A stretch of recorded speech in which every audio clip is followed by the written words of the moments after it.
Welcome to Flavor Text, a podcast where we explore the intersection between lore, story, and gameplay for Arkham Horror the card game. I'm CrabbyTerror8, and I'm joined by my recently anointed colleague, Kevling. How are you, Kevling? Congratulations! Thank you. Yes, I am suitably coronated. We were coronated within an inch of our lives yesterday. So it must be bunting everywhere, trifles and cakes and cups of tea, and oh my goodness. I've not seen anything like that around where I live, but yes, I'm sure with certain parts of the city, yes, it'll be a bunting extravaganza. Yeah. Yeah, I think the local paper published a list of which streets would have street parties, and there were none near us. We must live in a real, I don't know, anti-royalist or apathetic part of the city. The Roundheads are still active. Actually, the thing I always think about, because the last one was about 70 years ago, wasn't it, or something? My mum always saying that the thing about the previous coronation was it was the first one on telly, wasn't it? So people were going to people's houses and... That was the thing that was getting people to go out and buy TVs. Yeah. And you think, wow, how much has our society changed in then? If that was the big development, was the introduction of television. Yep. Yeah. Wow. Yes. So, so you've got a few holidays and things, right? You've got a sort of extended holiday. Yeah, we've got a bank holiday tomorrow, so it's a long weekend here in the UK. But as you were just saying off record, you get a holiday for the Queen's stroke King's birthday. We don't get that. Yeah, we do. You better write to Charlie and tell him about that. Yeah, well, we got an extra holiday last year for the Queen dying. We've got an extra holiday this year for the coronation. So maybe next year the cycle will continue. Can only hope. It's certainly not going to be 70 years till the next coronation, that's for sure. No, that would be incredibly unlikely, I think. Yes. So apart from trifles and teas and coronations, what else have you been up to, What Kevlin? have I been up to? Games wise, you know what? I don't think I've done very much at all. This is a bit rubbish, isn't it? I've been obsessing over all the Warhammer news that's coming out, with Warhammer 40k 10th edition coming out in a couple of months, and they've been drip feeding all the news about how they're simplifying it all and making it more streamlined, which all looks cool, and making all the rules available free online rather than you having to go and buy the books and things, which is a major development for Games Workshop, who are notorious for selling you book after book after book after book of rules. Yeah. What else? Not a lot, really. I've been playing Elder Scrolls Online still, getting my little daily rewards in, ranking, whatever. Yes. Nothing particularly challenging or difficult. No, I don't do that anymore. And we went to see Guardians of the Galaxy 3 this week, which was excellent. Best Marvel film in years. But yeah, that's it. That's it for me, I think. No news here, and very little Arkham as well, which makes me probably a bad choice to have on an Arkham Horror podcast, since I don't seem to be playing it anymore. Except when we practice for these podcasts. Exactly. Yeah. I need to pull my finger out and get Scarlet Keys on the table. That's what I need to do. I still haven't done that. Are you going to do that solo? Oh, yeah. I don't think I've got many people who want to play it with me. No, it's much easier to play solo, so I think... Actually, tell a lie. I did try and get it set up and playing on Octagon, but all the cards are blank, so... They are, yes. Yeah, it does make things a little bit easier when it sets it all out for you and everything, so... Yeah. What about you, then? What have you been up to? Actually, I haven't played Scarlet Keys in a while either, just... for various reasons, so I don't think I've actually played. No, that's not true, because we haven't podcasted for about a month or so. So we're grinding our way through the scenarios, and I didn't realize till somebody makes it sound posted. a bad thing. It is a bit grindy in the sense that when you're playing a 4-player, and I've talked about this before, is that you spend a lot of time off when you're not playing, trying to find somewhere where you can find a scenario to then actually play. And so that didn't happen last time. So we ended up only playing half the scenario because we took so long finding a place to actually, that kind of thing. And the other thing I didn't realize about Scarlet Keys till I saw a posting was that there's no standalone in Scarlet Keys. Oh, yes, They I didn't saw put that any post. Yeah, standalone. someone could come up with their own standalone rules, hadn't they?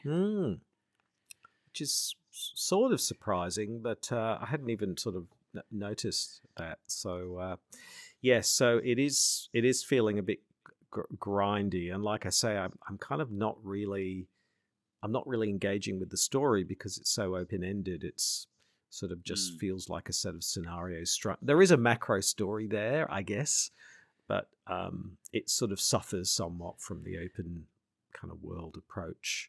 Yeah, because you can't really have scenarios having an impact on subsequent scenarios if they could be played in any order. It's a little bit like the start of Dunwich Legacy, isn't it? You could be playing those two either way around, and yes, they do have a minor impact on each other, but how you could do that for a whole campaign of however many scenarios it is, I think that would be pretty much impossible. Yeah, exactly. So you're sacrificing that for the flexibility of, being able to sort of go anywhere and do anything. So I guess it's interesting as an experiment, though, as to what can be done within the game engine. Yeah, exactly. It's certainly a different way to play. So I think for people who really enjoy a very focused story with a clear through line narrative, they're probably going to find this perhaps a little bit less compelling from that perspective. So yeah, that's Scarlet Keys. Been doing that. Apart from that, I'm still playing Evil Within 2. I don't know if I was playing that before, but I've been playing Evil Within 2. Not long started it, I think, yes, because I got it mixed up with a different game. Yeah. And that's really good. It's much better than Evil Within 1. So it's a real love letter to those survival horror games of the early noughts, the Resident Evils and the Silent Hills. So that's pretty good. I platinumed Demon Souls, so that's done and dusted. Beautiful. So very happy about that. So I've started Bloodborne now. So we're going to platinum Bloodborne, my daughter and I. So that's going to be quite an endeavour to do that. So. My youngest is absolutely champing at the bit for the new Zelda game. They've got it pre-ordered digitally and downloaded, ready to go as soon as that midnight hits on release day.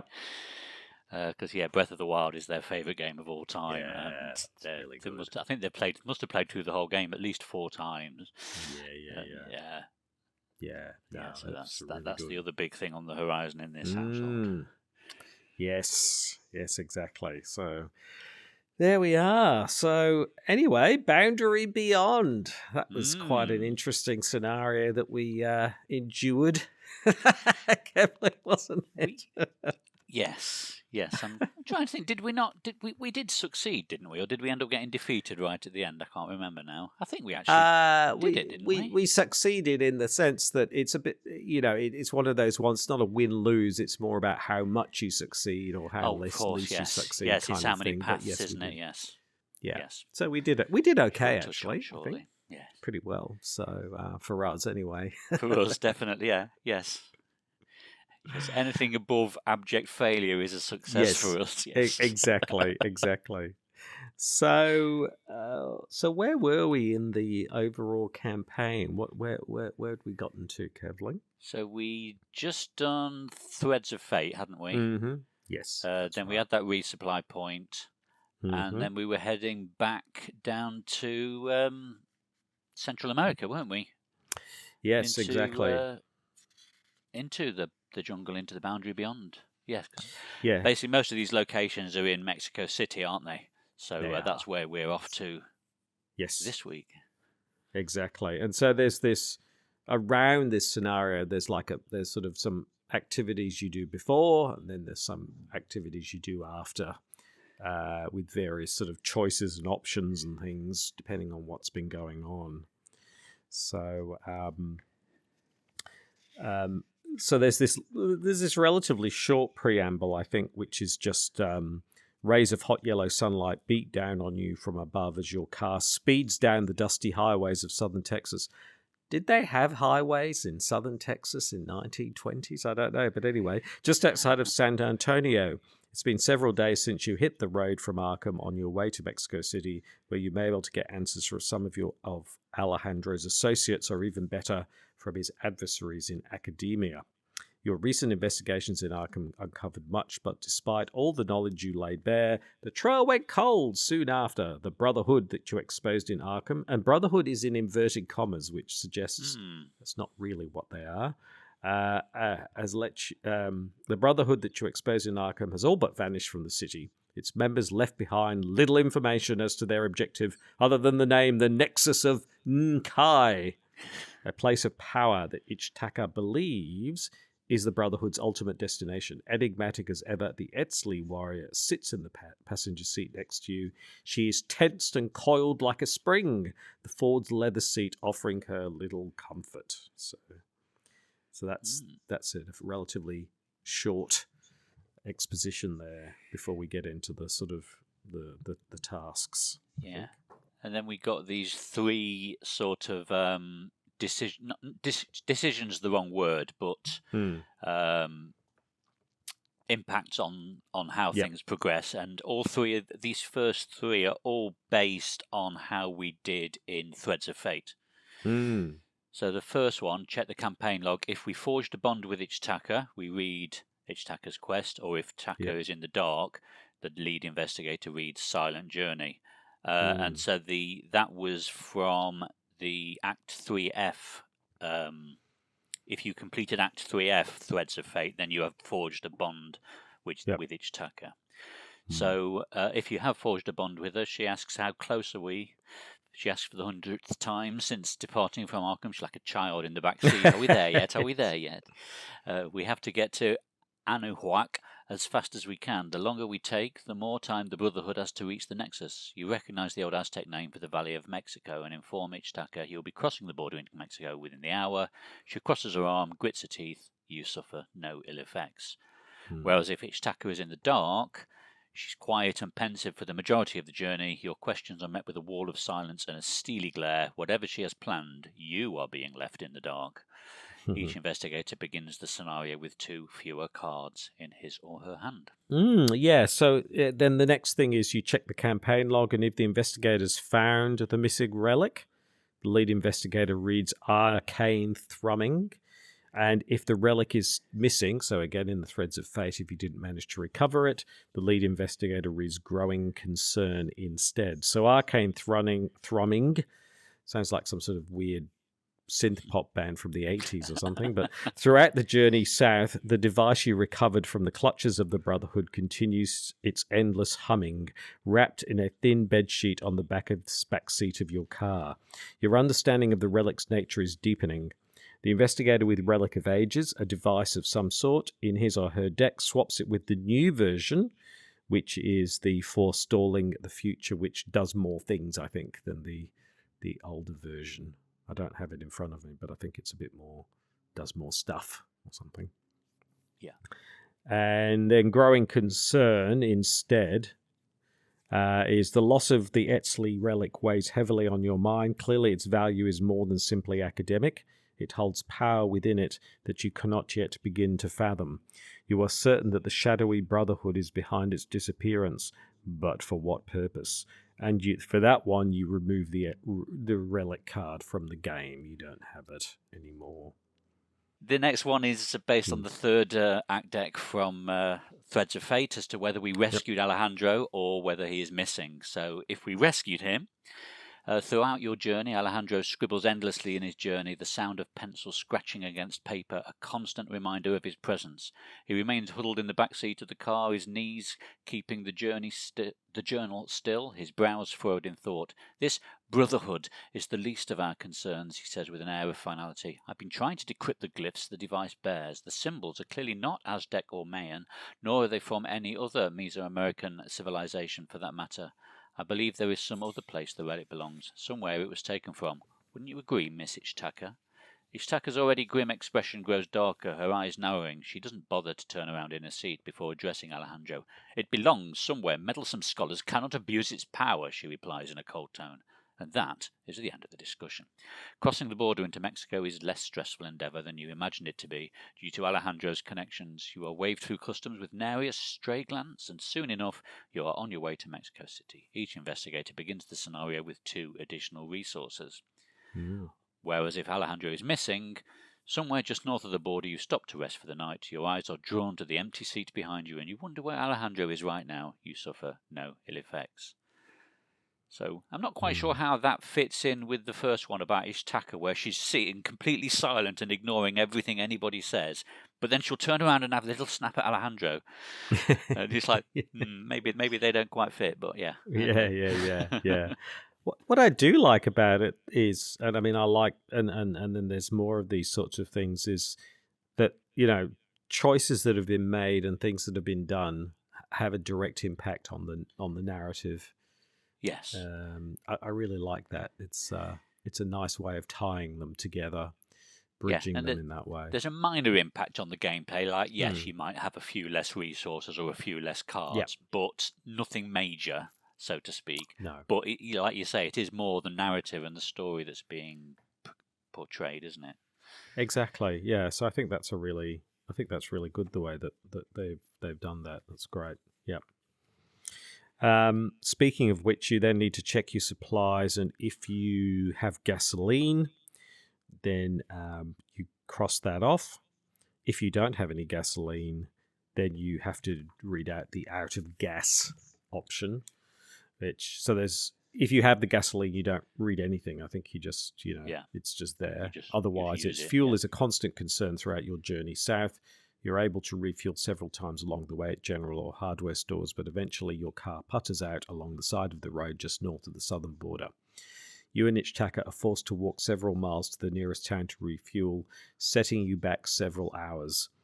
When drawing opening hands during this chapter, investigators cannot mulligan, basically. So you lose that, like you say, a minor thing. Another inconsistency there. You might have Alejandro with you, or is he staying in the car? Yeah, exactly. And I just have this image of, you and, Ichtaka, trying to thumb a ride from a passing car, Too funny. So, yes. Okay, so then we move on to another bit of narrative. So after arriving in Mexico City, you're disheartened to find very little information regarding the Brotherhood or the Nexus.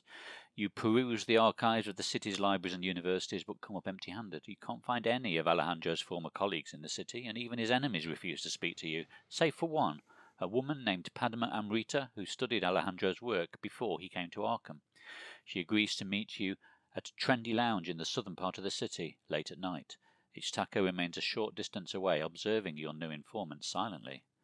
Padma knows a lot about Alejandro's research and even claims to have heard of the Nexus of NK, although she refuses to tell you how to find it. It's a fool's errand, she tells you. There is nothing to find, just a myth. Trust me, many have searched for it, none have found it. You point out that the Etzley people were not a myth, and she responds with a charming smile. Perhaps not, but all this about the Etzley still being alive, undiscovered for centuries, she laughs heartily. Bourgeois, pure and simple. Come now, you don't expect real scholars to believe that, do you? Your eyes are drawn to Ichtaka, who is overhearing the conversation with crossed arms, her nails dug into her forearms. Padma's eyes wander over as well, the hint of a smirk on her lips. In any event, I apologize, but I don't have any information for you. Only a sap would continue this research, in air quotes, any further. Good day. Padma leaves with another alluring smile, a sweet scent trailing behind her as she departs. Once she's out of sight, Ichtaka sits down next to you and you discuss your next move. After a week of failure, she has grown impatient. You offer a few more suggestions regarding whom you could speak to next, but her mind is elsewhere. When you return to your hotel, she immediately retreats to her room to make preparations for tomorrow. You decide to settle in for the night, and before long your mind is meandering hazily into a dreamless slumber. In the far recesses of your awareness, however, you can hear Ichtaka reciting a cryptic incantation. Yes. There we go. Yeah, and then we move on into setup. Yes. Yeah. Interesting thing about the setup is they're trying to do something a little bit different in this campaign, aren't they? And they're trying to track your progress or your allegiances, shall we say, based on what is in the chaos bag. So what they do as part of the setup, there are 3 encounter sets that go into the encounter deck. But then if there are the combination of the 4 remaining sets are based on how many cultists or how many tablet tokens are in the chaos bag. So you have 1 pair if you have 2 or more cultists, a different pair if you have 2 or more tablets, and 1 of each if you have neither of those is true. So it's kind of another clever way of keeping track of your previous decisions without keeping track of your previous decisions, if that makes sense. Yeah, because the chaos bag starts with no cultists and no tablets. You get 2 cultist tokens by parleying Witch's Tacker instead of fighting her in the first scenario, and listening to her tale as part of the scenario 3 setup. Whereas you get the tablets in the first scenario by defeating Ichtaka by fighting, and by putting the relic in the museum with Alejandro. So it's clear that you're cultists, so that you're sort of on Ichtaka's side. Your tablets is that you're sort of on Alejandro's side, or there's that third option if it's neither of the above sort of thing. So I think that's a really clever way of keeping track of things without the bookkeeping of did you do this, did you do that, X, Y, Z sort of thing. It is. I'm surprised that I'm surprised they don't do that more. So integrate the tablets that you're getting with the choices that you've made. I mean, there's obviously times when you add tablets and things like that, but it seems to be much more deliberate in this one. The way that they've done it. In most of the other campaigns, those things are generally, oh, you've just made a bad decision. Things are going to get it harder. We'll put a tough token in the bag for you. Whereas this is more bending the way the story plays out, isn't it? Exactly.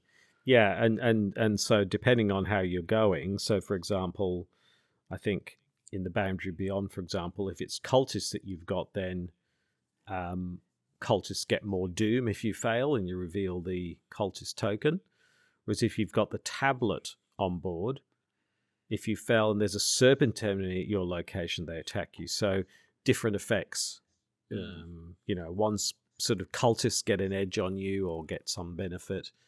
With the tablet, in this case, it's the serpent enemies instead. So yes, I guess it's the enemy of the people you've sided with. Yeah. So if you've got the tablet, you sided with Ichtaka, it's the cultists. Alejandro's cultists are after you. Yes. Whereas it's the other way around if you sided with Alejandro. Yeah. And also it gives it kind of, without having to labor it too much, it's also sort of showing that there are these different factions at play. There's the cultists, there's serpents, there's the Etzley people, there's us, there's all these different groups, and some are aligned and some are not. So it does quite an efficient job of sort of bringing that to life in a way. It's good. Yeah, I think it's great. Yeah. Yeah. And then the rest of the setup is fairly straightforward. The exploration deck contains 12 ancient locations, which are each 2 different versions of the locations on the starting map, and a few treacheries. And then you have the Padma Amrita enemy set aside out of play, which is a bit of a spoiler following that introduction that you've just had a chat with her. And then the only thing that's different is you set Agenda 3A and Act 3A aside. And they don't go into that. You don't naturally progress to them until you get to a certain point. So that's the one thing that's slightly different about this setup. Yes. I mean, for all intents and purposes, it's anyone who's done Carcosa is going to find this a bit similar. It's like a tourist scenario. It's a city, and you're sort of setting up all these locations, and they're sort of so it was Paris before and places like that, but we're in Mexico City this time, so it's a similar idea, at least at that level, to things we've done before. Yeah, the main difference is when you explore here, you're not finding new locations, you're finding the same location but in a different time period, aren't you? Yes, So you exactly. sort of replace the location you're at with the alternate version and everything else Yes. stays in place. Yes, that's right. So they're using this exploration mechanic, um, rather than just in the jungle. They're using it in this sort of more city kind of urban location instead. Yes, Mm. yes. And presumably all this time-travelling malarkey is to do with these incantations that Ichitaka was Yeah, chanting overnight. yeah. I mean, we'll find that it's kind of it. I don't think she meant to unleash the beast quite like she No, did. no. It wasn't her intention, but that's the reality of what she's done. But we'll get onto that a little bit later. So the Act 1A is Crossing the Threshold, and it's got a little picture of a tram. So I'm assuming there was a tram system in Mexico City at that time. As you depart the hotel, you realize the landscape of the city has been altered. Silver lightning crackles in the sky overhead, and the earth rumbles deep below your feet. Monstrous polypus entities float just below the clouds. What's going on? You yell at Ichtaka over the whistling wind. What is this place? One future, she replies enigmatically. After the first Tenochtitlan location enters play, by exploring successfully advance. So it's kind of getting you used to the mechanics, sort of as a Yes. way. I mean, as a sort of a first step before things start to get serious. So that's that. Do you want to take the front of the agenda then? Yeah, yeah. So, as you were just saying a moment ago, Ichitaka is already up and about when you awaken, donning her traditional armour, her bow on her back, and a long blade at her side. Something is wrong, she states cryptically. I only meant to peer through the boundary. Her eyes are bloodshot, her face pale as a ghost. You suspect she hasn't slept all night. It matters not. It is time you witnessed the fate that will befall humanity if we fail. Dun, dun, dun. Well, she's stuffed up, but she's not really. She's not like, oh, sorry, sorry about that, soz. My bad. Yeah. It's an 8 doom threshold on that one, so we've got Yes. quite a few rounds before this progresses. So Yes. chances are we will get that first Tenochtitlan location Yes. into play Yes. first, won't we? Exactly. So now you have a choice of 2 locations, I think, where you can start, can't you? You can start in a couple of different locations from memory. Yes, it's either Zocalo or Coyoacan. Is that how you pronounce it? Coyoacan, I think that is. Coyoacan, yeah. Yeah, so they're your choices, Yeah. which are the sort of either side of the middle, aren't they? The two central locations. Yeah. Yeah. On the Not sure sample layout. I'm not sure it makes a huge difference where you exactly start, but yes. Should we go through the different various locations then? Yeah, and then we'll come back to progressing the acts and the agenda, shall we? Yeah, that sounds good. Okay. I'll take the first one then. So I'll start with one of those starting locations. I'll pick Zocalo. Mexico City, present day. The main square in central Mexico City, once the ceremonial center of Tenochtitlan, stretches before you. Silver lightning flashes in the storm clouds overhead, and you are shocked to find a tide of blood swelling over the plaza. The entire city is bizarrely devoid of any life. And yes. when it describes these locations as present day, whereas does this? I think it must mean our present day rather than their present day, because Ichitaka describes it as a possible future, doesn't she? I took that to mean that if we don't fix things, it's going to be like it was in the past. So when I see present day, I think 1920s. It's their present day. Okay. Yeah. Yes, exactly. Fair enough. Okay, and then the revealed side of Zocalo, it's 3 shroud, no clues, which is a similar pattern for all of these present-day locations. And each location has a different method for doing an explore action from it. So for Zocalo, the action is discard cards with a total combined cost of at least 5 from your hand. And if you do that, then you do an explore.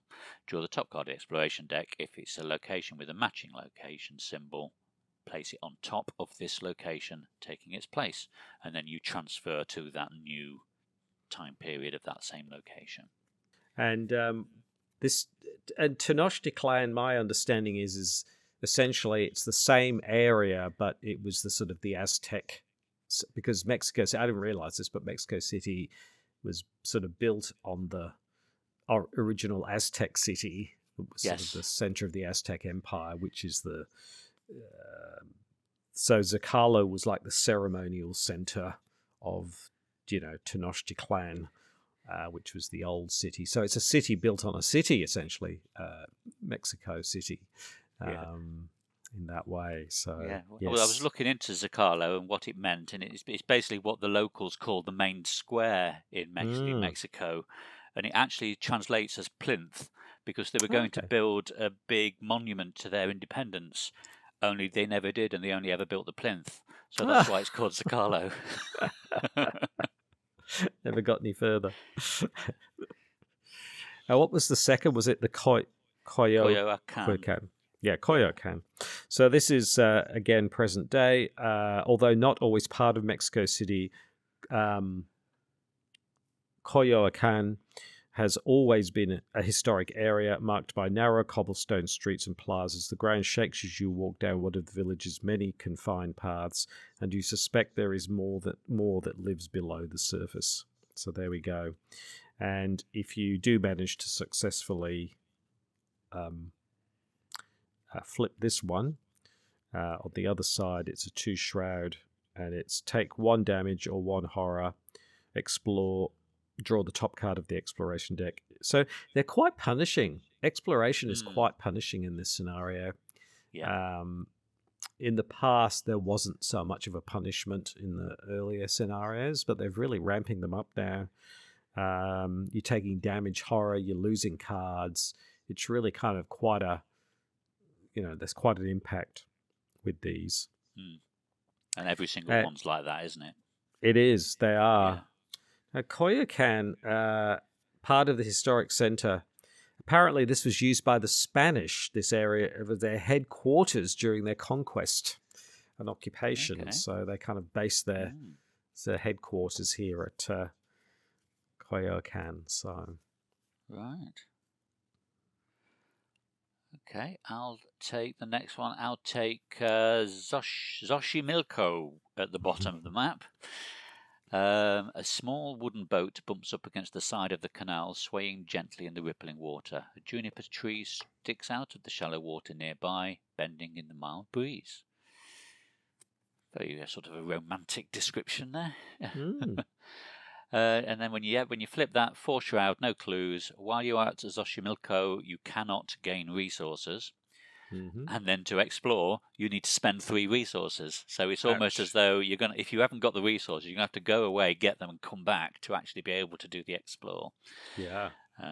So that's Xochimilco, and that it was formerly a city, and it's now a borough of Mexico City itself. It would basically. A lot.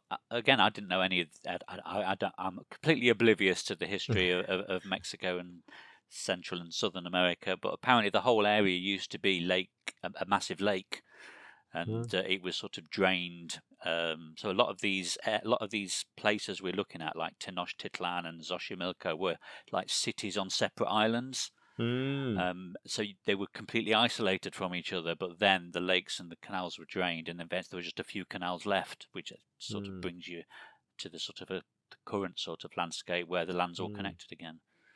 Yeah. Interesting. It is interesting, and I think in the present day, I think all these areas are considered the historic sort of center of Mexico City. They're very touristy, and so yes, you can go to all of these places. I wouldn't mind going there myself, actually. I'm sure it's really interesting. So I'll take the next one, which I'll take the Chapultepec Park. I think that's how you say it. Chapultepec, yeah, park. So that says one of the largest city parks in the West, the Bosque de Chapultepec, is a beautiful ecological landmark overlooking the city, built on what was once a sacred forest many centuries ago. So there you go. I think Bosque de Chapultepec means forest. It's a huge park in the center of Mexico City, the lungs of Mexico City, as they call it. And when you flip that over, it's only a one shroud, but again, there's no clue. So none of these have any clues on them. You only get clues in this scenario from the sort of the past historic, the ancient locations rather than the present ones. After you fail you're forced, after you fail a willpower test while at Chapultepec Park, take a horror.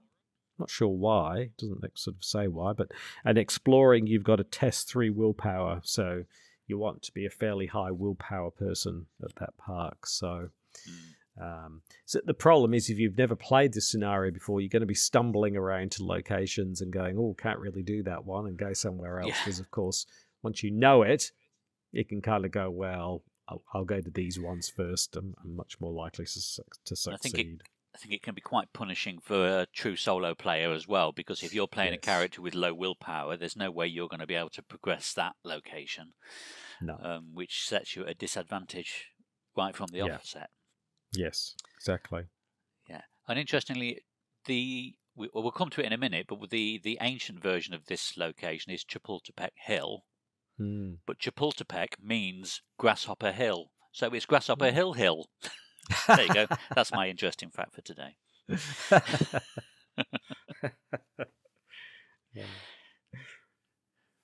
Okay, so I'll take the one at the opposite end of the map, the square, which is, I can't find it, the Metropolitan Cathedral. That's the one, isn't it? Yeah. Yep. So the Catedral Metropolitana, situated on the northern side of the Plaza de la Constitucion, which is Zocalo. That's the official name, but the locals call it Zocalo, but the official name is the Plaza de la Constitucion. Was built by conquistadors after the conquest of the Aztec Empire. Cloud wisps swirl eerily over each of the cathedral's bell towers. And on the flip side, as an action, you can take a horror to draw 2 cards. Why would you do that? Well, because you need to have 6 or more cards in your hand to do an explore at that location.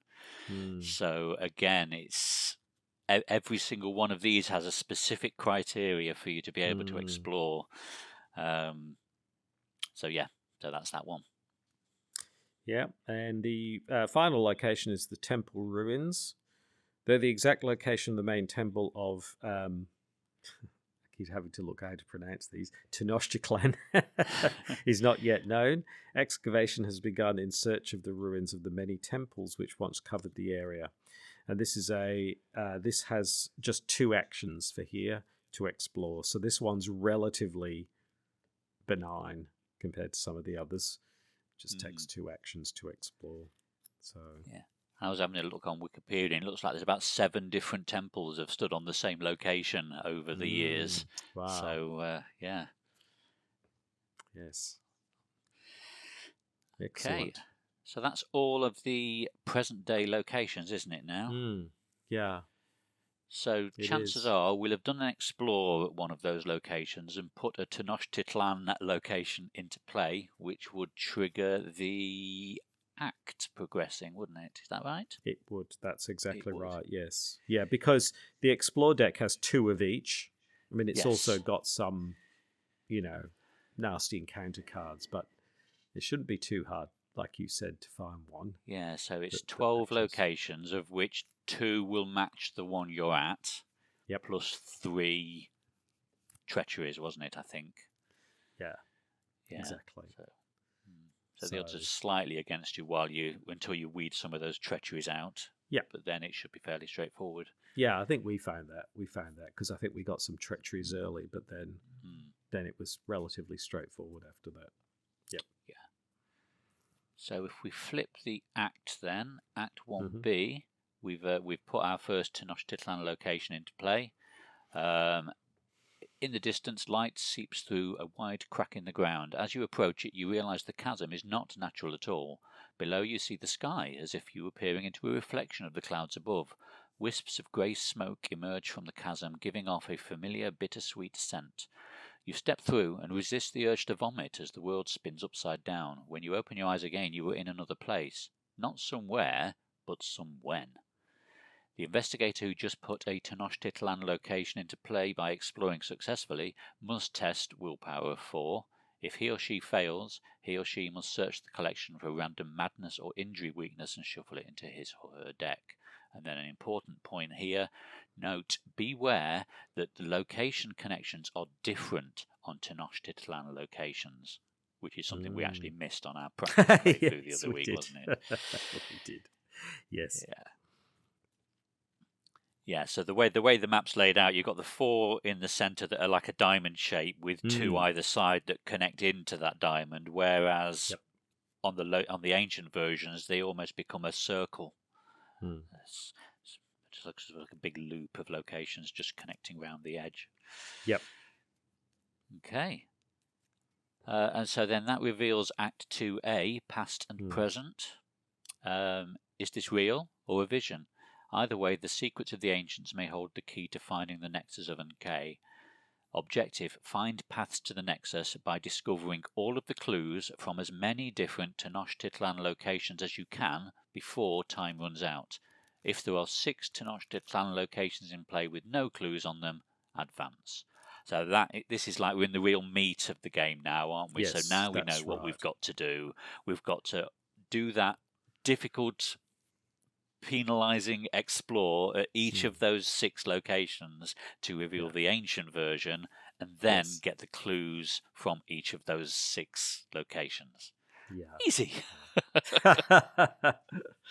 Yes, so that's quite a task, and I think the thing is it's not a case of, it's going to be very hard, very, very difficult to get all 6. So I think if you're getting 1 or 2, you're doing pretty okay. I think that's the thing to bear in mind. Yeah, you're sort of back in the realms of Midnight Masks, aren't you? Do as much as you can, sort of thing. Correct. Yes. That's exactly how it's structured.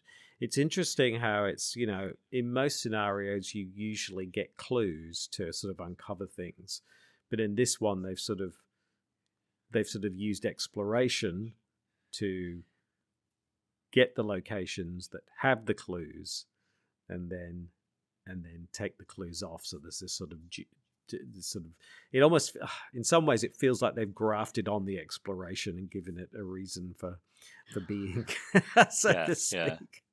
But that's basically what you've got to do. But there's an awful lot that happens that stops you doing what you want to do, so or moves the doom forward pretty quickly. So there's a lot of doom going down. A lot of enemies have doom.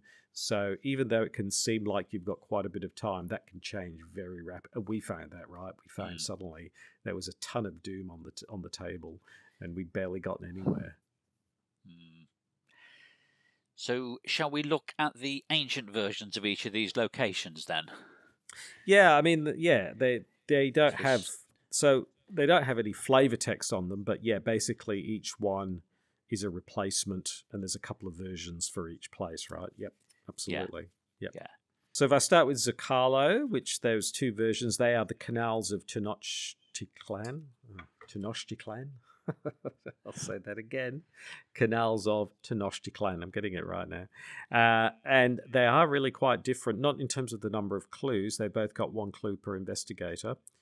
But one has a shroud of 5 and the other has a shroud of 2. So, and again, it's going to be random which one you get through the exploration, right? So you're going to get one or the other. So the 5 shroud one has each enemy at the canals of Tenochtitlan gets +2 evade. While there is an exhausted enemy at the canals of Tenochtitlan, it gets -3 shroud. So with that one, the job there is to, obviously you want to evade things, because then you get a benefit from that.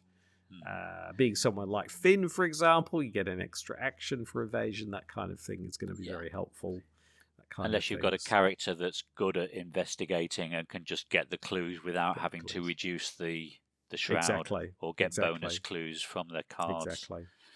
The other one is just 2 shrouds, so it's much easier to investigate. But forced after the Canals of Tenochtitlan enters play, put 4 resources on it.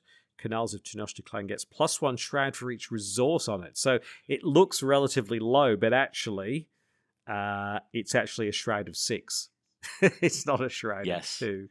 But forced at the end of the round, discard 1 resource from the Canals of Tenochtitlan. So it gets easier to investigate it as time goes on. Yeah, so it's sort of like if you come across that location, you want to get it early and then come back to it late. Exactly. Yeah. Exactly. That kind of thing. Correct. Yeah. Yep. Okay, so I'll take the ancient versions of Coyoacan, which is Sacred Woods. So the Sacred Woods, again, we've got 2 versions. We've got a 4 shroud and a 6 shroud version. So the 4 shroud version has 1 clue per investigator. It has a forced effect. After it enters play, each investigator at this location discards the top 10 cards of his or her deck.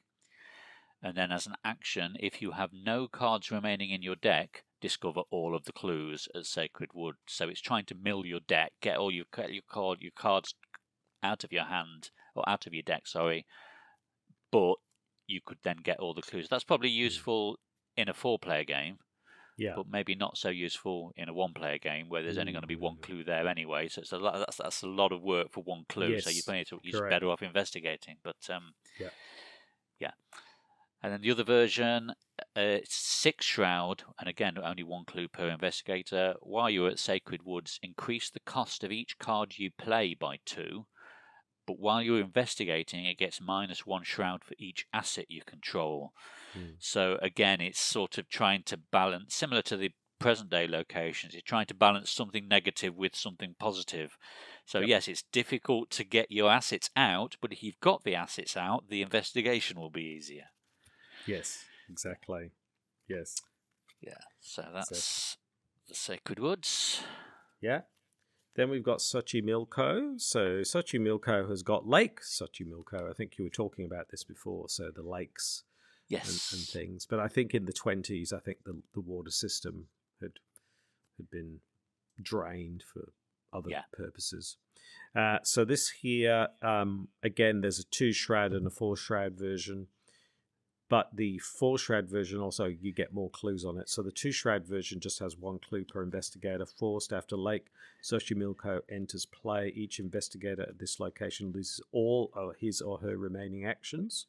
And while you're investigating Lake Xochimilco, it gets +2 shroud for each action you have remaining. So you could lose actions, and then it's going to be harder, and then it's going to get easier. But it's just taxing your time. That's what it's doing.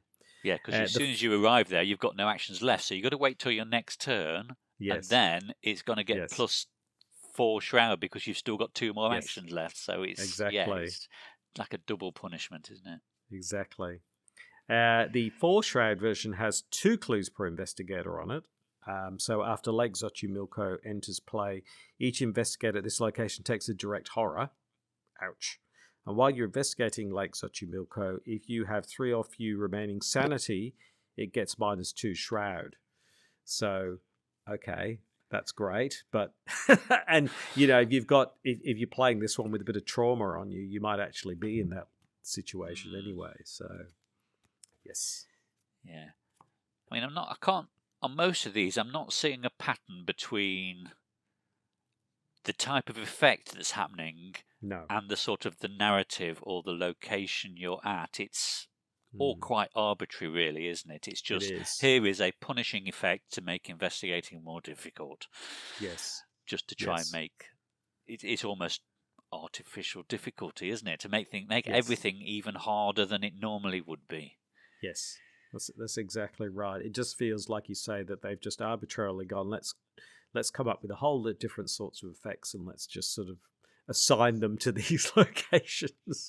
Exactly. Yes, Yeah. it does feel very artificial that way. I Yeah, agree. because if you just scan down the list of cards, oh yeah, that one Mm, does damage, that one does mm. cards, that one's about evading, that one you're losing actions, that one you're losing your deck, that one's giving you Yes, doom, etc., etc. And it's just yes, every possible negative effect that you can encounter in a game of Arkham has been allocated to yes, each one of these ancient locations. yes, exactly. Without any, there's, like you say, there's no kind of story reason for it. They just are the way they are. Exactly. Mm. Okay, so I will take the next one. Is Chapultepec Hill, or Grasshopper Hmm. Hill, as I mentioned before. Hmm. So again, two versions. We've got 2 shroud location with 2 clues per investigator, and that has the forced effect. After Chapultepec Hill enters play, each investigator at this location discards 2 random cards from his or her hand. And as an action, discard your hand of at least 3 cards to discover 2 clues at this location. But as a group, you can only do that once per round. So again, it's getting rid of your cards to then potentially leave you in a position where you can't get the clues because you don't have enough cards in your hand. Yep. And then the alternate version of Chapultepec Hill Ancient is 4 shroud with only 1 clue per investigator. Each investigator at Chapultepec Hill gets -2 willpower, and then as a reaction, after you draw a hex card, discover 1 clue at this location. Group limit once per phase. So I'm not sure. I think probably hex weaknesses or treacheries probably all test your willpower, don't they? So that's probably Yes. the link there between dropping your willpower and then that's a way of you getting clues is some sort of willpower test. Yeah, and that kind of works with the hill because it's some kind of temple, of ancient magic and whatever. That actually feels like it does have some kind of association with the place. Yeah. Yes. The ancient version of the Metropolitan Cathedral are the temples of Tenochtitlan, and there's a 2 shroud, 2 clue per investigator location. This is one of them. Force after the temples of Tenochtitlan enters play. Place 1 doom on the nearest enemy. Ouch. And you can take an action to place a doom on an enemy and discover 2 clues at this location. So as long as you've got a way to do enemy management, put the doom on and then kill it, it's not going to be a problem. But like you say, in true solo, that could be a real problem. And because evasion is not really going to cut it, really, if you've got that way. So, and then there's a 3 shroud, 1 clue per investigator version of this one. After Temples of Tenochtitlan enters play, each investigator at this location takes a direct damage. And while you're investigating here, if you have 3 or fewer remaining health, it gets -2 shroud. So it's like the earlier one, which was about sanity. Yes. This one is about your physical health. So, yeah. Yes. And then lastly, we have Templo Maya, which apparently just means main temple. So that's not an exciting name, is it? So is that where the word mayor comes from, I suppose? I don't know. Maybe. So yeah, first version we got is 4 shroud, 1 clue per investigator, and forced. After it enters play, shuffle the encounter discard pile into the encounter deck, discard cards from the top of the encounter deck until a serpent enemy is discarded, and spawn that enemy here. And then as a reaction, after you defeat or evade a serpent enemy at this location, discover 1 clue. Group limit once per phase. And then the second version, 2 shroud, 2 clues per investigator. Forced after the Templar Mayor enters play, shuffle your discard pile into your deck and discard cards from the top of your deck until a weakness is discarded and draw that weakness. And then as an action, you can shuffle a weakness from your discard pile into your deck to discover 2 clues. Group limit once per round. So yeah, there's both negative card effects basically on those. You're either getting a serpent enemy and you have to deal with it, or you're getting a weakness and then you have to deal with it. And then not only do you have to deal with it, you then put it back in your deck if you want to get both of the clues as a bonus. Yeah. Yeah. So yeah, there's Exactly. lots. It's just negative effect after negative effect. Yeah. Yes. Yes. So I think the combined effect of all of these locations makes this quite a challenging scenario, doesn't it? Yeah, it is. And I think It that's really probably wears you why, down. probably why And it's that's not the rated highly. Yes, that's the feedback I saw on Reddit. People say, "Look, it's not fun to play because it's. I mean, the game is always you're always playing against the game, but in this one, it feels particularly hostile in that way, and like you say, arbitrarily so because there's not really any narrative reason for these things. It's just sort of the way it is. Yeah, exactly. Yep. Yes. So I'm guessing at this point, multiple ancient locations are out in play. We're frantically running around trying to get them. So the agenda is most likely going to have flipped at this point. Yes, because there's enemies that get doom on them, and so the dooms will be flowing freely. Yes. So yes. So do you want to pick up the agenda progression then? Yeah, so agenda 2B is 1B, sorry, is the Harbinger pursuit. So check campaign log if the Harbinger is still alive. Following no telltale flash of light. Following no telltale flash of light. It makes sense when you carry on with the sentence. Following no telltale flash of light, a sudden explosion of thunder blasts across the sky, causing you to jump in shock. As though drawn from the sound, a streak of silver lightning crashes down from the clouds, ripping a tear in the world before you. Through this tear, a familiar creature emerges. It hisses in anger and raises its gilded spear to attack. Search the collection for the Harbinger. The Harbinger is back and spawned at the location furthest from all investigators. But if there are 6 or more tally marks under Yeeg's Fury in the campaign log, it actually doesn't do that. It enters play at the lead investigator's location instead. It enters play with damage on it equal to the amount of damage recorded in parentheses in your campaign log. So the Harbinger is back. So an 8 seems like quite a bit of time, but it will not be 8 turns. You'd be lucky to if you get 5 turns the way it is with Doom. So and also there was some of those locations you lost all of your actions, so that would be your turnover straight away, and you'll be through those 8 rounds before you know it. Yeah, exactly. And then before you know it, you've got to deal with this Harbinger, and then it moves on to Agenda 2A, which is only 5, so it's less. The barrier is thin. Each attacker's strength continues to wane as you journey through the strange vision. You've never seen her this troubled. She's often distracted, peering around as though any moment the answer will appear before her. From time to time, she mutters strange phrases to herself. How could this have happened? The answer will be with the ancients. Something else is here. I know it. So things have not gone the way she expected it to have gone.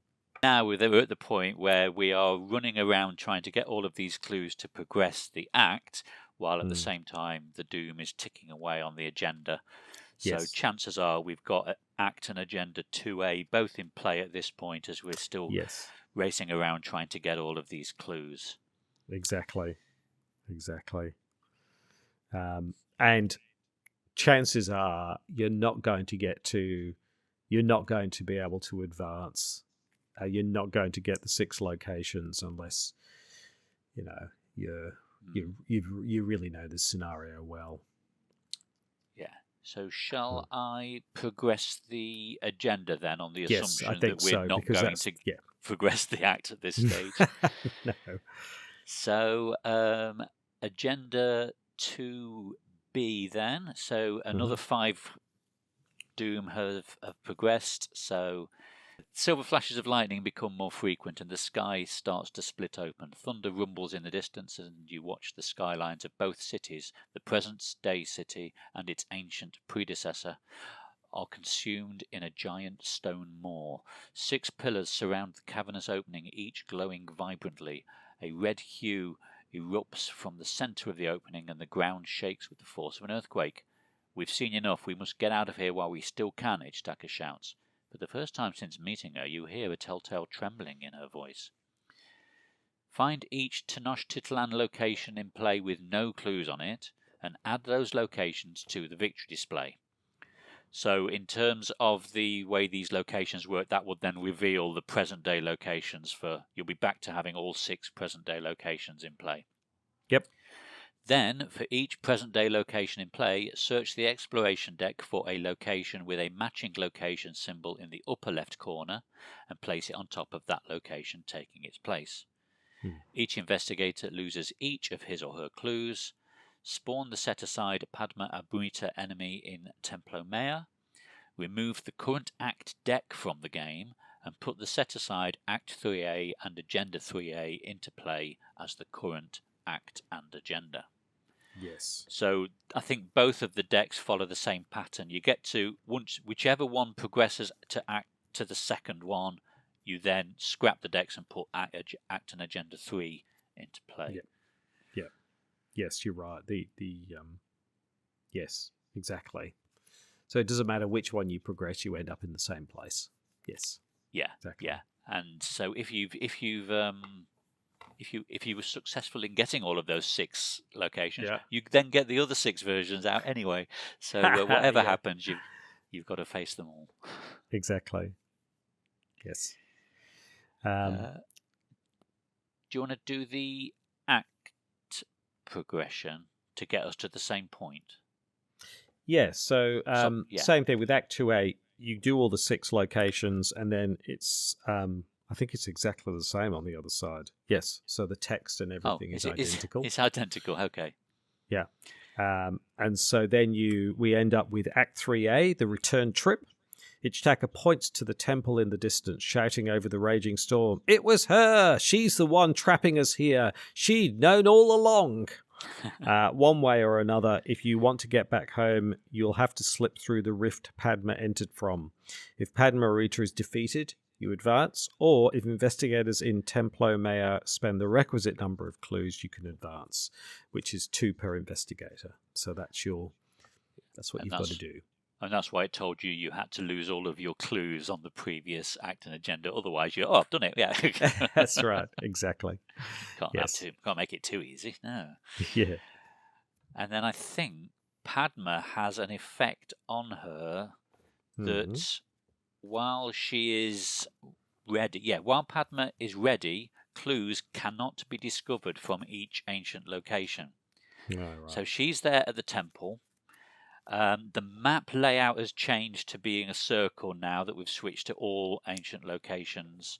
Yep. She's there. She's got Alert, Retaliate, and Hunter, so she's going to be chasing us. And then while she's ready, you can't discover clues.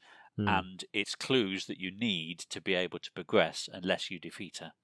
She's 5 fight, 3 health per investigator, and 3 evade, with the lovely subtitle of Cold-Blooded Charmer. I do like that. Yes. And then she also has a forced effect that when she attacks you, if you've got a clue, it gets flipped over to its doom side. Otherwise, you take 3 horror. So she's quite nasty, really, in preventing you. She's preventing you from getting clues in the first place. Yes. The only way of getting clues is to get over to her and evade her, so that she's exhausted. But if you fail the evade, she's got Retaliate and Alert. She'll attack you, and you'll lose the clues you've already got. Yes. So it's very punishing, isn't it? It is, absolutely. Yes, it's not that easy. Exactly. And you've only got 6 turns to do it all in. Very true, yes. The final agenda is time collapsing. Alejandro's former critic stands atop the steps of the main temple, her true self revealed to you. Silver streaks of lightning wind through her open arms. Coiled about her feet is an army of hissing cobras. Now the chosen can find the nexus. Only I am worthy! Okay. Whatever you say. Of course, yeah. So it's either we take her down or we evade her and get some clues. Yes. And then get to the temple and spend the clues to be able to advance. That's right, isn't it? Yes, that's right. Or Do we need to be time at the runs out. temple to advance? Yes. Forgotten. You Yes, do. yeah. Yep. So we either find the clues or we defeat her, or Yes. yeah, like you say, time runs out. Yes. So the Act 3B then. So if we're able to meet one of the objectives of either defeating Padma or spending the clues in the temple, if she was defeated, no, you fools! Padma drops to her knees, bleeding out from her wounds. She looks up into Ichitaka's eyes, pleading with her. How could you?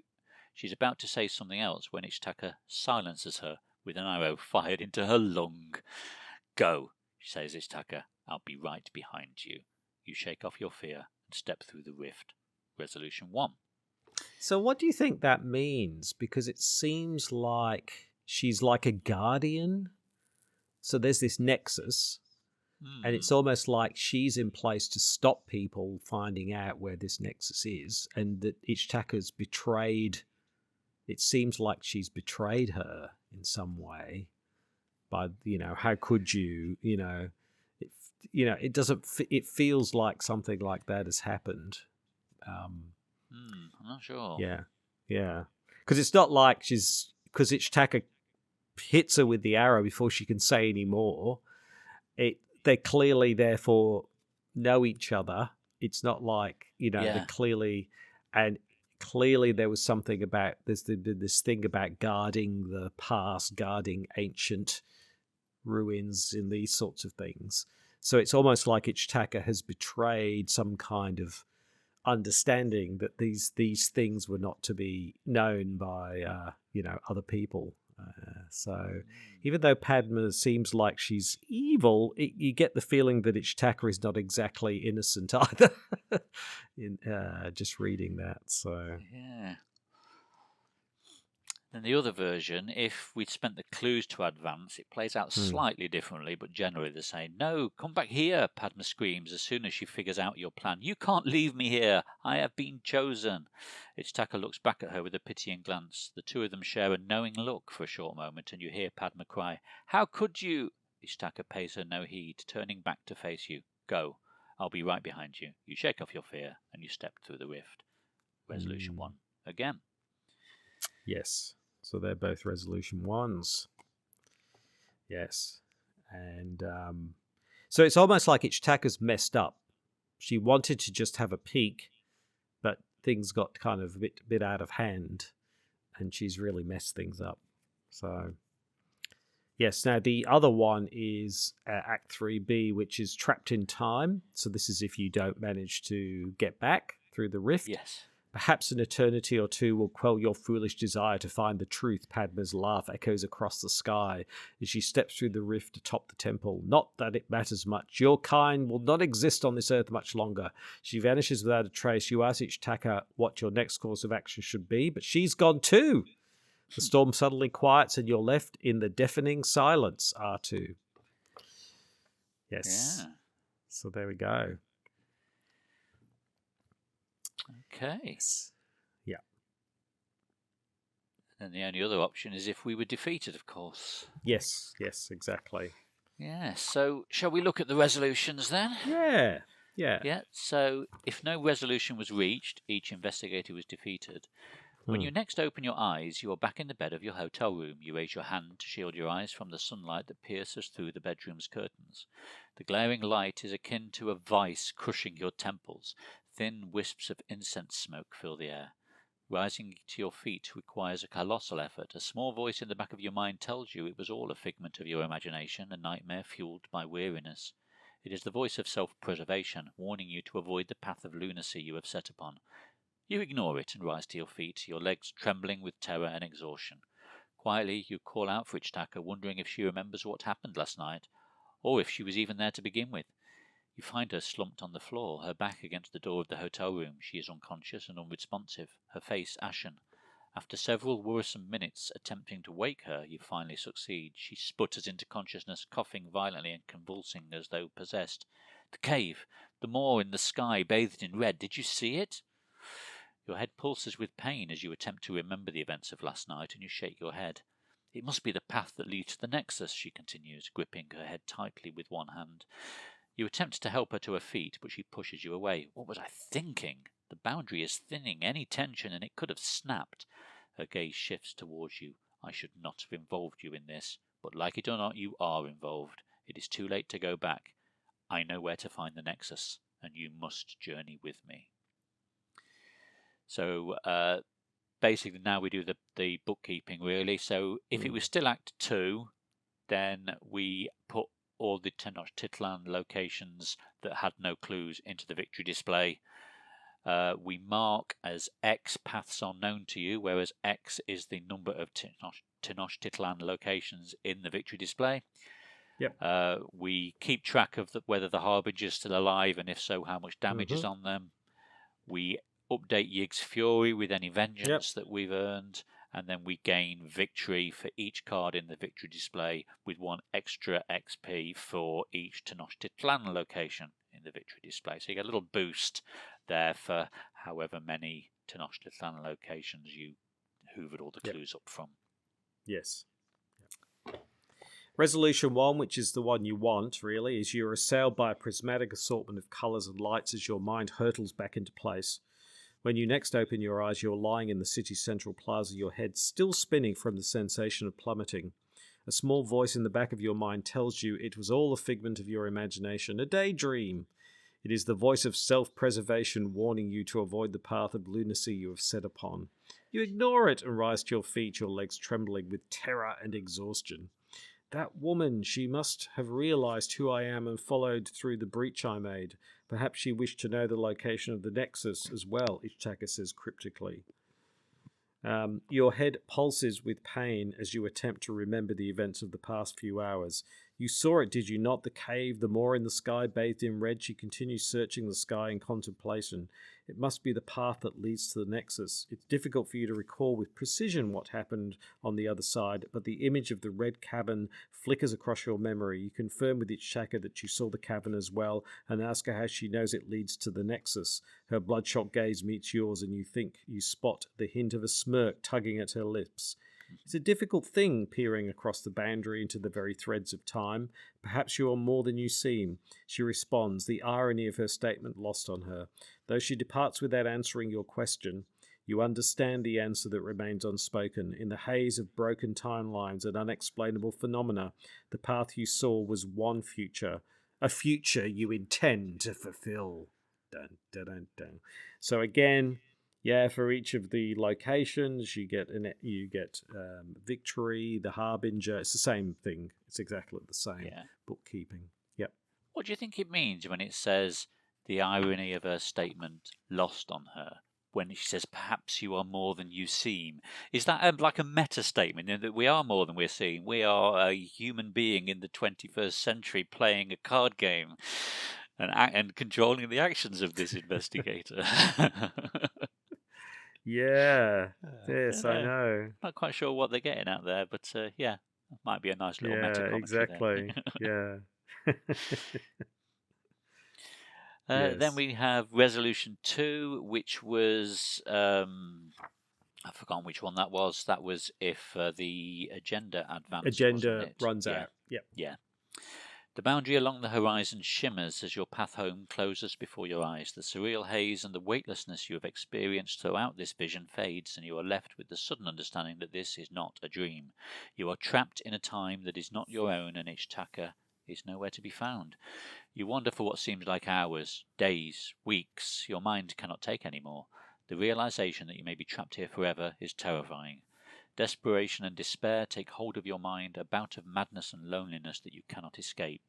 You no longer remember how long it has been since you arrived here. You have not slept or eaten. Suddenly, after an eternity of waiting, the boundary cracks and the sky is flooded with a blinding white light. When you next open your eyes, you are lying in the city's central plaza, your head still spinning from the sensation of plummeting. Ichtaka helps you to your feet, your legs trembling with terror and exhaustion. You ask her how long you were out, and she shakes her head. It doesn't matter. You're here now. You ignore her evasive answer, but resentment boils to the surface. Did she leave you behind on purpose, or by accident? You saw it, did you not? She asks. The cave, the moor in the sky, bathed in red. You stare blankly, your memory suddenly hazy. It matters not, she continues. I know where to find the Nexus, and you must journey with me. And then it's the same bookkeeping as before. Yep. So there we go. We're back in the present day, and we're off to the moor, the cavern. Yes. Yes, the call of the jungle is back. Yes. And then we have a little interlude, don't we, before we do. We progress, because enough bad things haven't happened to us so far. Yes, exactly. Do you want to take that? So it says, once more you venture south, leaving the safety of civilization behind. There's no time to waste. The path to the Nexus lies on familiar ground not far from the previous expedition's trail. Using the leather-bound journal as your guide, you retrace your expedition's journey. Soon you are deep within the jungle, surrounded on all sides by hazards, some natural, others bizarre. And then in order, read the following sections. So then there's all of these sections. The first one is out of gas. Check your supply. So if you've got gasoline, then that's fine. Otherwise, you're out of gas. Unfortunately, a dozen or so miles north of the edge of the rainforest, your car ran out of gas. Since you are pressed for time, you decide to walk the rest of the way instead of returning to refuel. Traveling by foot set you back several hours, but soon enough you reach the jungle once more. When drawing opening hands during the next chapter, you can't take a mulligan, so it's the same effect that it had before. Yeah. Next one is, again, check your supplies. If anyone has a map, we read a path discovered, which says, thanks to your map, which has been marked from the previous expedition, you are able to clear a path through the rainforest without getting lost, and you reach your destination on your own terms. And in your campaign log, record that we have mapped out a way forward. Now, that's quite nice the way they've worded that, because potentially it could have been someone else on that previous expedition, couldn't it? After the second scenario, I think it could. Yeah, we could have all died and been replaced, couldn't we? Exactly. Exactly. And then you check your supplies, and as a group, you can cross off provisions. But if you can't, then you read the low on rations, which is traversing the jungle. You find the path to the Nexus took longer than you anticipated, and in your haste, you've not been able to hunt or forage for more food. Hunger clouds your mind and drills a painful hole in your stomach. You begin the next chapter with 3 fewer resources. Another supply check. If we've got medicine, we can cross it off to remove a poisoned weakness from any one investigator's deck. But if you have a poisoned weakness still, then you read the poison spreads. The poison continues to work its way through your body, wreaking havoc on your internal organs. A terrible fever burns through you, growing stronger with each passing day. You can hardly keep down your food. Your body feels as though it has been drained of all strength. You suffer 1 physical trauma. Ouch, more trauma. And then it says, as you trudge through the lush jungle and pass a series of familiar overgrown temple ruins, your keen eye spots a pattern along the stone wall of the structure. Upon closer examination, you find that vines and caked dirt has hidden an elaborate carving of hieroglyphs. Check your supplies. If any investigator has a canteen, he or she reads the patterns in the stone, otherwise read secrets in the stone. So patterns in the stone is you've washed off the dirt. You take out the canteen and splash water on the stone walls, washing off the dirt and making the stiff vines easy to manipulate. The pattern of glyphs is clearly visible now, and although its meaning is still a mystery, the repetition of 6 glyphs in particular hints at a specific instruction. Each investigator who has a canteen begins the next chapter with 1 clue from the token bank. So that's nice. Nice. If you don't, then no effects. Basically, you can't work out what's going on. Okay. And then last of all, check the chaos bag and the campaign log. If all of the following are true, we read a faith restored. So check 1, there are 2 or more cultist tokens in the chaos bag. Check 2, we forged a bond with Ichtaka. And check 3, Ichtaka has confidence in you. So if all 3 of those are true, on the eve of your second night within the jungle, you and your companions sit in front of a dim campfire, keeping warm and trying to remain relaxed despite the task ahead of you. Ishtaka approaches the campfire and sits across from you. Her eyes are cast to the ground and her shoulders sag with a burdensome weight. I feel that I must apologize to you, she admits, peering into the flickering fire. You have proven yourself to be both wise and formidable, and I have done nothing but command you and endanger you at every turn. There is a long, peaceful pause between you. Perhaps there is hope for humanity after all, she says under her breath as she meets your gaze. Does she speak for you, or for herself as well? Ichitaka rises to her feet after some time. I trust you to take the first watch. Be on the lookout for serpents. They are surely on the lookout for us. Your camp is quiet for the remainder of the night, but for the soothing crackling of the campfire and the choir of chirping insects whose singing fills the night air. In your campaign log, record that Ichitaka's faith is restored. Add another cultist token to the chaos bag for the remainder of the campaign. So she does say sorry. Yes, but only if you've met this very specific set of criteria. Exactly. Yes. Yeah, exactly. So very nice way to set up having to go back to the jungle, which I'm sure nobody would be looking forward to. Which is one of the, you can't say this campaign doesn't really kind of give you that emotional feeling when you realize you've got to go back to the jungle. You'd be like, no, not again. Not again. Okay, right. So where are we going? So we are going back to the jungle. Yes. We're going to scenario 5A, Heart of the Elders, Part 1. We'll see if we can find this cavern, this moor that we've seen referred to in those resolutions. Yes, which will take us, no doubt, to the nexus of Nikai, as they say. So yes. Yeah. Yes. There we go. There we go. So what are your thoughts on this scenario then? Look, I'm not, to be honest, I'm not a big fan of this scenario for a couple of reasons, I think. I don't think that the narrative and the gameplay mesh together particularly well. No. I think you said before, it feels like they're grafted on the exploration. Why would you be exploring in a city? That's a jungle thing. And then they've sort of arbitrarily sort of just placed all these effects on all these cards. And so there's this sort of quite arbitrary kind of gameplay.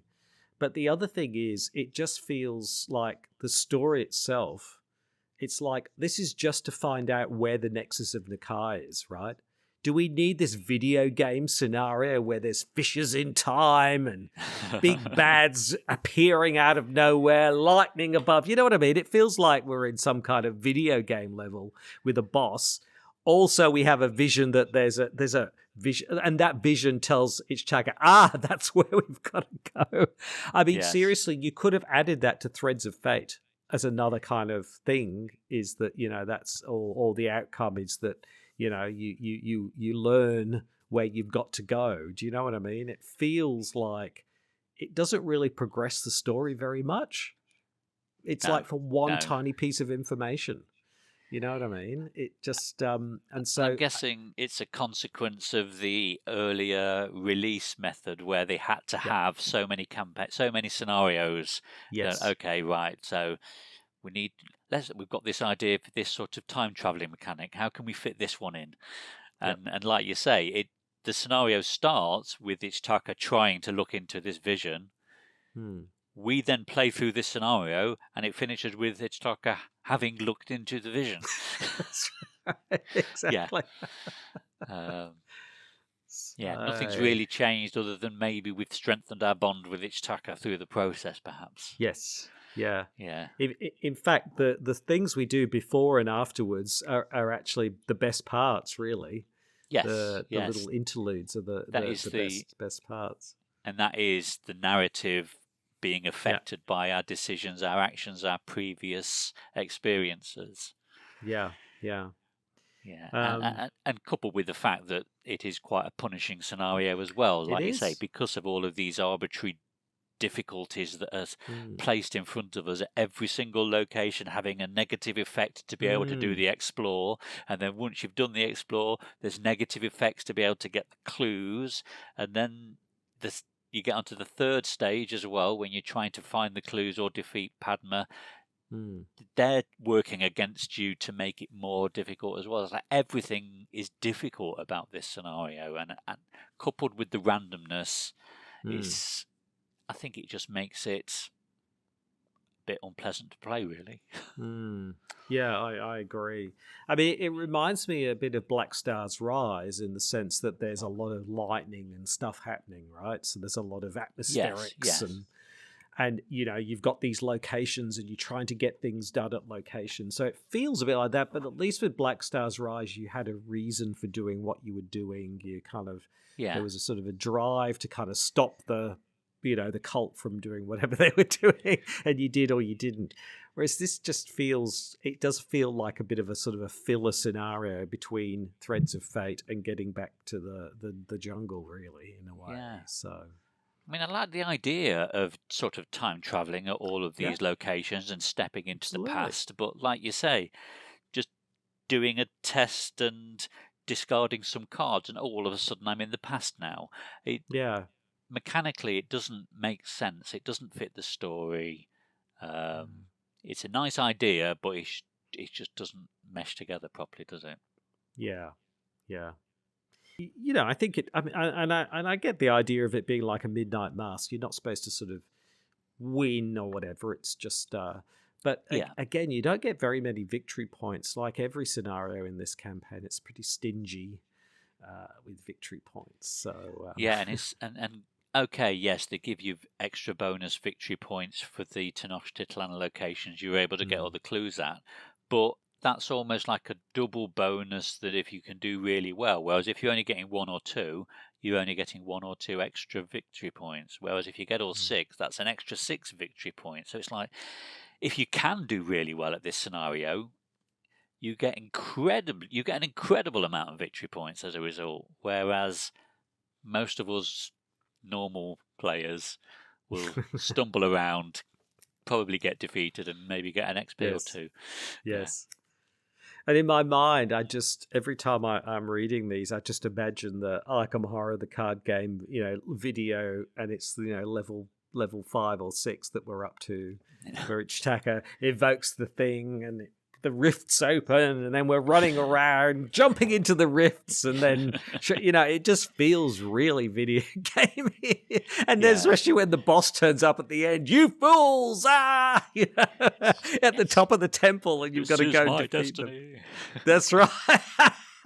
Exactly. So it feels just a bit, not that there's anything wrong with that kind of sort of bit over the top kind of thing, but it's just a bit. It just feels all a bit contrived, I think. That's all. Yeah. So, yeah. Not one of my favourites. No, same. So, I mean, the jungle ones are punishing, but you feel like you're in the jungle and it's tough. You know what I mean? You feel like you're Indiana Jones. It's tough. You're in the jungle. You're in a temple. You get out by the skin of your teeth. But this just feels like it's just sort of jumped the shark a bit, and we're just sort of, it's just gone kind of crazy. And so, in a way, I'm glad we're going back to the jungle because that feels much more grounded. Yeah, agreed. Way. So, yeah. Excellent. So, yes, exactly. Yeah. Awesome. And then also the next scenario, I think, is the first one that they sort of split in two, isn't it? I don't think we've seen that before. That's right. Yes, 2 parts. Correct. Yes. So in terms of the podcast, I think we'll probably tackle the 2 halves separately, won't we? Yes. So we'll do the part A first, and then we'll move on to the part B in a subsequent episode. Yeah, that's exactly. Rather than trying to cram it all into one. No, that's what we'll do. So great. Well, thank you very much, everybody, for listening, and please like, comment, and subscribe. And Kevling and I will be back for the next episode where we will be covering. He says, madly looking through his book, the Heart of the Elders Part 1. We'll be covering that off. But until then, I'm CrabbyTerror8, and I'm Kevling. I'll see you later. Bye. Bye. So as usual, thank you for listening. We're on all the major podcast platforms, so please subscribe on your podcast service of choice. And if you have any feedback, You can email us on ftextpodcast@gmail.com or on Twitter @textflavor. So on behalf of Crabby Terror and myself, thanks for listening and we'll see you next time. Bye!